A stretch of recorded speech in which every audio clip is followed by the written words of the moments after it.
Inflation in the United Kingdom has surged to a new 40-year high and is now in double digits. An economic crisis in Sri Lanka, which is becoming increasingly dramatic. We're talking about Pakistan, where the economy is tanking, inflation is skyrocketing, national debt is soaring. As energy prices soar to record heights, leaving them unable to pass costs along to consumers.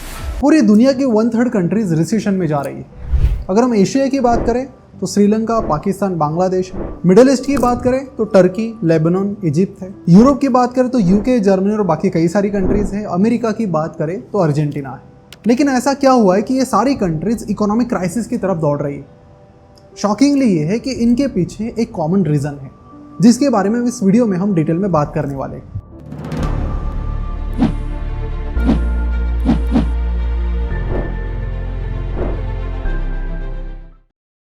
नमस्कार, मैं प्रसाद आपका आज के इस video में स्वागत करता हूं। 2023 में दुनिया भर में रिसेशन का माहौल है। ऐसे में अपने इन्वेस्टमेंट्स को कैसे हैंडल करना है, इसे जानने के लिए वीडियो के अंत तक बने रहे।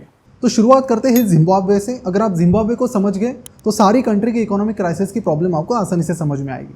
तो कहानी ये है कि साल 2000 में जिम्बाब्वे के जो डिक्टेटर थे रॉबर्ट मुगाबे, उन्होंने कहा कि हम यहाँ पर लैंड रिफॉर्म ला रहे हैं। अब लैंड रिफॉर्म में इन्होंने क्या किया कि वहाँ के 2 करोड़ 30 लाख एकड़ की जो ज़मीन है उसे उन्होंने कमर्शियल फार्मर्स, यानी जो बड़े बड़े फार्मर्स बिजनेस के तौर पर उसे कर रहे थे, उनसे लेकर और पर्टिकुलरली वाइट लोगों से लेकर उन्होंने जो आम लोग थे और जो छोटे छोटे फार्मर्स थे उनके बीच बांट दी। इतना बड़ा डिसीजन इन्होंने लिया है तो रीज़न भी कुछ बड़ा ही होगा।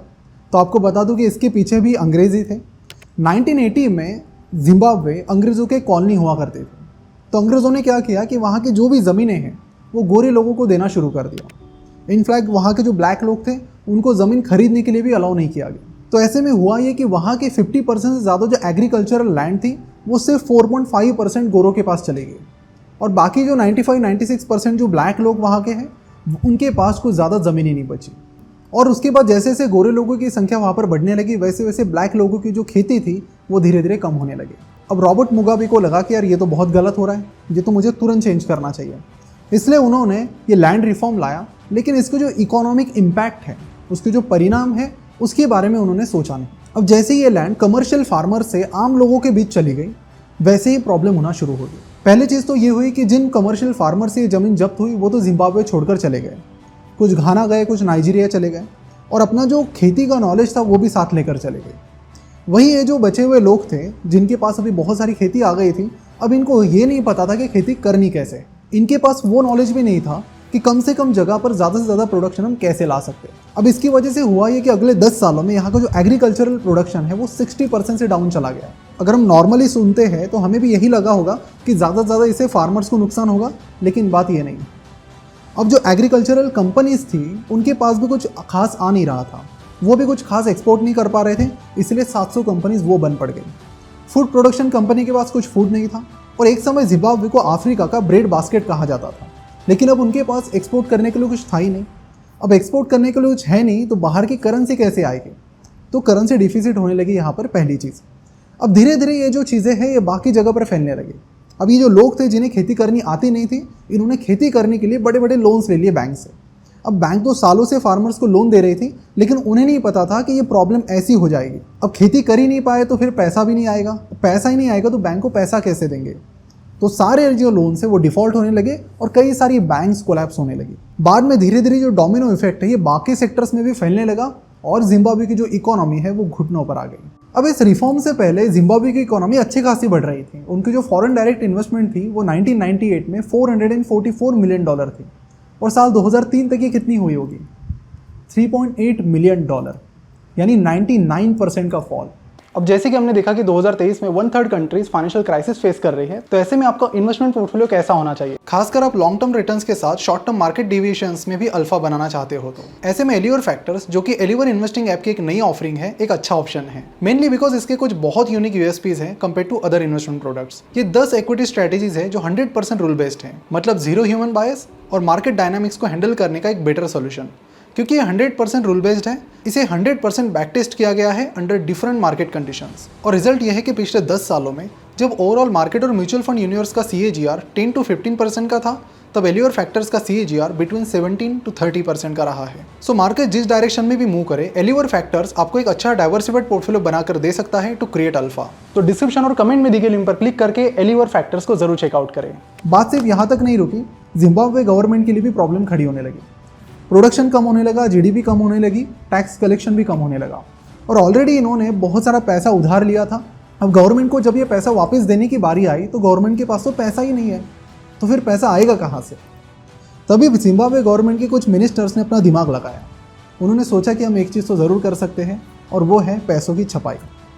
इन्होंने ताकत से पैसे छापना शुरू किया और यहीं से शुरुआत हुई 21st सेंचुरी के पहले हाइपर इन्फ्लेशन की। नवंबर 2008 में जो हाइपर इन्फ्लेशन था ये अपने पीक पर चला गया और मंथली 79.6 बिलियन % से बढ़ने लगा। 2008 में यहाँ का जो डेली इन्फ्लेशन था वो 98% से कंपाउंड हो रहा था, यानी 20 रुपये की पानी की बोतल अगले दिन 40 रुपये की हो रही थी, उसके अगले दिन 80 रुपये की और उसके अगले दिन 160 रुपये की।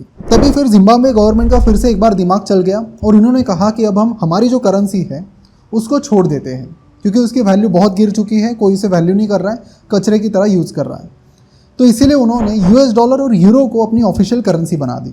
अब इसके बाद जो धीरे धीरे इन्फ्लेशन है वो कंट्रोल में आने लगा और जुलाई 2008 में ये सिर्फ 4.3% पर आ गया। और तभी जिम्बाब्वे के फाइनेंस मिनिस्टर ने 2015 में ही कह दिया था कि अब हम हमारी जो करेंसी है उसे लाएंगे ही नहीं, क्योंकि वो बहुत प्रॉब्लम क्रिएट कर रही है, हम US डॉलर और यूरो को ही अपनी करेंसी मानेंगे। लेकिन जैसे ही 2019 में जिम्बाब्वे में सरकार बदल गई तो सरकार ने कहा कि न्यू सरकार न्यू रूल्स। अब इन्होंने कहा कि अब हम फिर से जिम्बाब्वे डॉलर को अपनी ऑफिशियल करेंसी बनाएंगे। और फिर 2019 से जिम्बाब्वे की जो इकोनॉमिक ट्रबल है वो शुरू हो गए और फिर 2020 में इनका इन्फ्लेशन फिर से बढ़कर 577% पर चला गया। अब जिम्बाब्वे का यही इन्फ्लेशन फाइनेंशियल क्राइसिस में तब्दील हुआ और कुछ ऐसी ही कहानी है वेनेजुएला, लेबनान, अर्जेंटीना, सीरिया और बाकी कई सारी कंट्रीज़ की।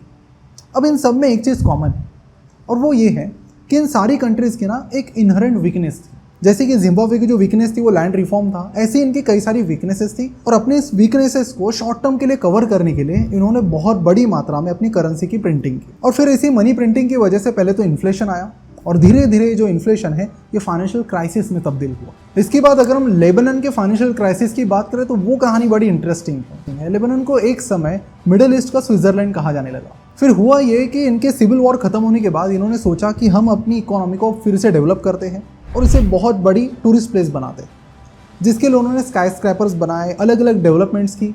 और फिर इन डेवलपमेंट्स के लिए पैसा आया कहाँ से? तो डॉलर के फॉर्म में इन्होंने बाहर कंट्री से पैसा लिया। अभी जो पैसा लिया इसका भी कैलकुलेशन इनका सिंपल था कि हमारा काफ़ी सारा पैसा हमें रिमिटेंस के तौर पे मिलता है, यानी बहुत सारे जो लेबनान के लोग हैं वो बाहर कंट्रीज़ में जॉब करने के लिए जाते हैं और फिर वहाँ से अपनी फैमिली को पैसा भेजते हैं। तो वहाँ से अच्छा खासा पैसा फॉरेन करेंसी के रूप में लेबनान में आता था। तो चीज़ें बड़ी सॉर्टेड थी। लेकिन 2011 के बाद चीज़ें प्रॉब्लमेटिक होने लगी, क्योंकि 2011 के बाद जो रिमिटेंस अमाउंट है वो धीरे धीरे कम होने लगी। साथ ही जो पैसा उन्होंने लोन के तौर पे लिया था अब ये वापस देने का भी टाइम आ गया था, लेकिन इससे ROI तो इन्हें कुछ मिला ही नहीं। और फिर लेबनान की गवर्नमेंट में भी कुछ मिनिस्टर्स ने काफ़ी अच्छी आइडिया गवर्नमेंट को दी कि एक लोन चुकाना है तो हम दूसरा लोन लेते हैं। और फिर धीरे धीरे प्रॉब्लम ये हुई कि पहला लोन तो चुका दिया, अब जो दूसरा लोन उसके लिए लिया था उसे चुकाने की बारी आई। तो वहाँ के मिनिस्टर ने फिर सजेस्ट किया कि इसको चुकाने के लिए और एक लोन लेते हैं। तो इस तरह से ये कहानी बढ़ने लगी। अब हालांकि इन लोगों ने स्कैम 1992 नहीं देखा था, लेकिन फिर भी इनके पास आइडिया तो थी कि किस तरह से इधर का पैसा उधर करना है। लेकिन बाद में ये जो सारी चीज़ें हैं ये कोलैप्स हो गई और कोलैप्स इतनी ख़राब तरीके से हो गई कि पूरी इकोनॉमी दब गई। अब इस प्रॉब्लम से उभरने के लिए 2019 से इस गवर्नमेंट ने और दिमाग लगाया। अब इन्होंने सोचा कि हम भी पीछे क्यों रहे, हम भी करेंसी को छापते हैं और आगे बढ़ते हैं। इन्होंने भी करेंसी को छापना शुरू किया और वहाँ से एक भयानक फाइनेंशियल क्राइसिस की ओर लेबनान बढ़ने लगा। गवर्नमेंट के पास इनकम सोर्सेज भी इतने कम थे कि गवर्नमेंट ने व्हाट्सएप कॉल पर भी टैक्स लगाना शुरू किया। आज वहाँ की हालत कुछ ऐसी कि कई सारे लोग रास्ते पर आ गए हैं, तो कई सारे लोग खुले आम बैंक्स को लूटने जा रहे हैं ताकि वहाँ से कुछ पैसा मिले तो उससे उनका खाने पीने की कुछ व्यवस्था हो। अफ्रीका हो गया, मिडिल ईस्ट हो गया, एशिया की कहानी तो सबको पता है। अब बढ़ते हैं यूरोप की ओर।